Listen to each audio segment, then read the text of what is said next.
Florida's service sales coach, Joe Crisara. Welcome to the Service MVP Podcast, the show that helps home service professionals master high-value sales, build stronger client relationships, and grow their business like never before. Join industry experts as they share real strategies that drive results. If you're ready to level up your service game, you're in the right place. Let's get started. It's the Service MVP Podcast. Yeah, it's funny because we purchased a couple services for our home here in California, and I could have had different contractors that I could have chosen who I could have had them drive from 90 miles away, or even people like 50 miles away, or But one of the things that was like really important to me is who works in this neighborhood normally, because these homes are a little different that I own. But who's the one who does the best with these homes? And I wound up hiring somebody that was brand new that I didn't know because he was an expert at the kind of systems that we had in this home when it came to the heating and air conditioning. And the garage door thing, we did have a problem with the garage door too, and I couldn't find somebody like that. It seemed like it was very generic. I couldn't tell who I was hiring before I hired him, So tell me a little bit about that, especially in the garage door trade, where you may only call one garage door guy for your entire life. You're not going to call every year to get your garage door maintained or whatever.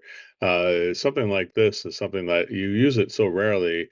How important is it, especially when the service is not being used all the time? How important is that factor of the authenticity of the marketing approach when people don't use it every year, let's say, Right. Right. And you're right there. Our goal is to have a customer for life. Our goal is to provide such a world-class experience that they would never think about calling anyone else. But we've got to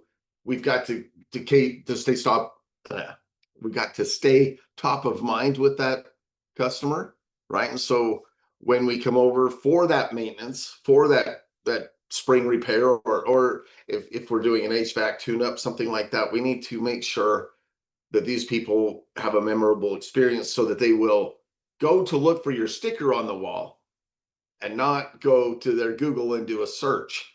Mm-hmm. And so how do we do that when, especially in garage doors, we might only get that call once every 3 or 4 years.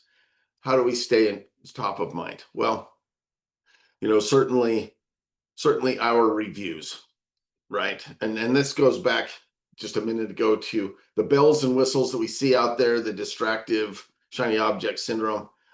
People, you don't have enough leads because of AI. You don't have enough calls coming in because of some magic photo that's on your website. We don't have Mm-hmm. enough calls because of that authenticity, and that is our reviews. And our reviews have to be everywhere.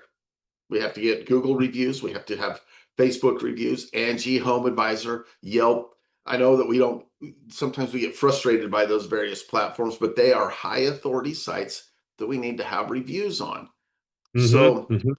if we'll focus on that, and they're all 5-star reviews from real customers or real relationships we have.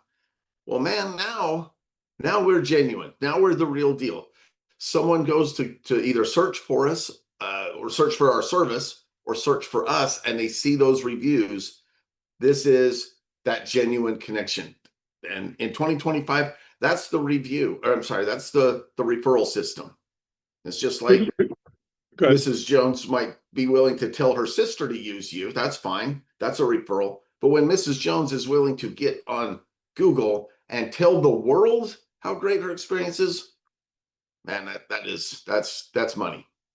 When you're looking at a garage door company that says, or even any company, if you looked at it, because I'm sure that people like me, I'm a professional when it comes to the in-home experience, and I can see as soon as I hear a customer, like, man, these people they've had bad service from somebody. I can tell already what they're telling me, but it takes me like 5 seconds almost to see it. How does the process start with you, and when you evaluate a client? Can you take us through the journey of the garage door contractor after you've had a request for service, and what are some of the blind spots you see, or some of the things that you're looking at to kind of flash into your mind when you see like, oh man, they need help with the review? Like the reviews is one, obviously, but where do you where do you give a review? Is there any place here to do that? So I mean, tell me a little bit about the kind of a list, if you will, or the journey that somebody you're thinking about as you're looking at their website or their marketing material and things like that. Tell me, can you give us a little bit of a tour of that? Like take us through the journey of what that looks like? Right on. Right on. So when someone reaches out to me and says, "Hey, I need some help. I need some leads. I need some, marketing." I do go. I do run to their website. I do try and analyze their digital presence for that, right? For that genuine connection. And Hmm. so many times I see a website with just stock photos, free photos. I see content that's been copied and pasted from somebody else's website.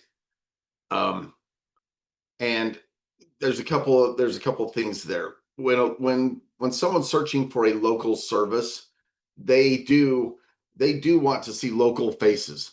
They want to see your truck that they see in the grocery store parking lot or that they see on the road.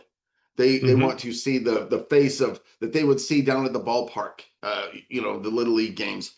This is what people are looking for because of there's probably a lot of factors, but I'm looking for that organic connection through the website because in the digital age, we have to do everything we can to connect without a phone call, without our voice, without our being in front of them. We've got to give people something to connect to.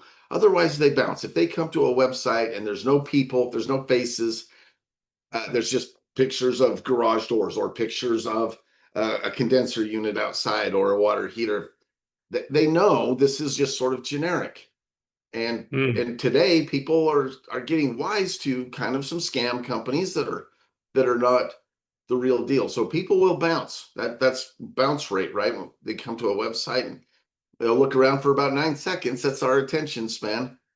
Look around for about 9 seconds. If we don't see something to engage us, we bounce and we go click on the next link. So we look for the ability or relatability factors on a website. So let's But just then stop right people, there because one of the things I believe in is people are more important than things. Like if you sell garage doors, there is obviously you want to be able to represent that you're at the right place. This is a garage door company, garage door repair company, or garage door installation company. But there's the people element of it, which I just actually pulled up while you we were talking there. Just a search of my area here in Playa Vista, California, and I probably had a list of 20 people came up. I just hit the websites for each one of them, and zero of them had people represented. Like, who's answering the phone, or what's the owner's story, or there's nothing there on that at all. Is that kind of what you're talking about? That that's the yeah. thing like my garage, and then of course they show some estate that's so beautiful. Like my house isn't like that, So so it's like in a way you're kind of representing some house that most people don't even own. The house as nice as the one they usually put on a garage door, website in a way, right?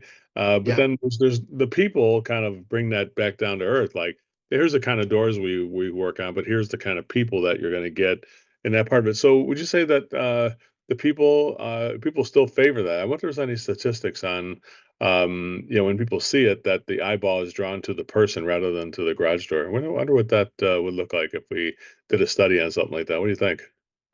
Yeah, it would have to be an improvement. HubSpot's done some studies along those lines. Some other places have done studies along those lines, um, and then I don't want to get into conspiracy theories, but there's a notion out there that like some of our social media platforms through our phone, and I turned my phone off, but your camera's watching your face.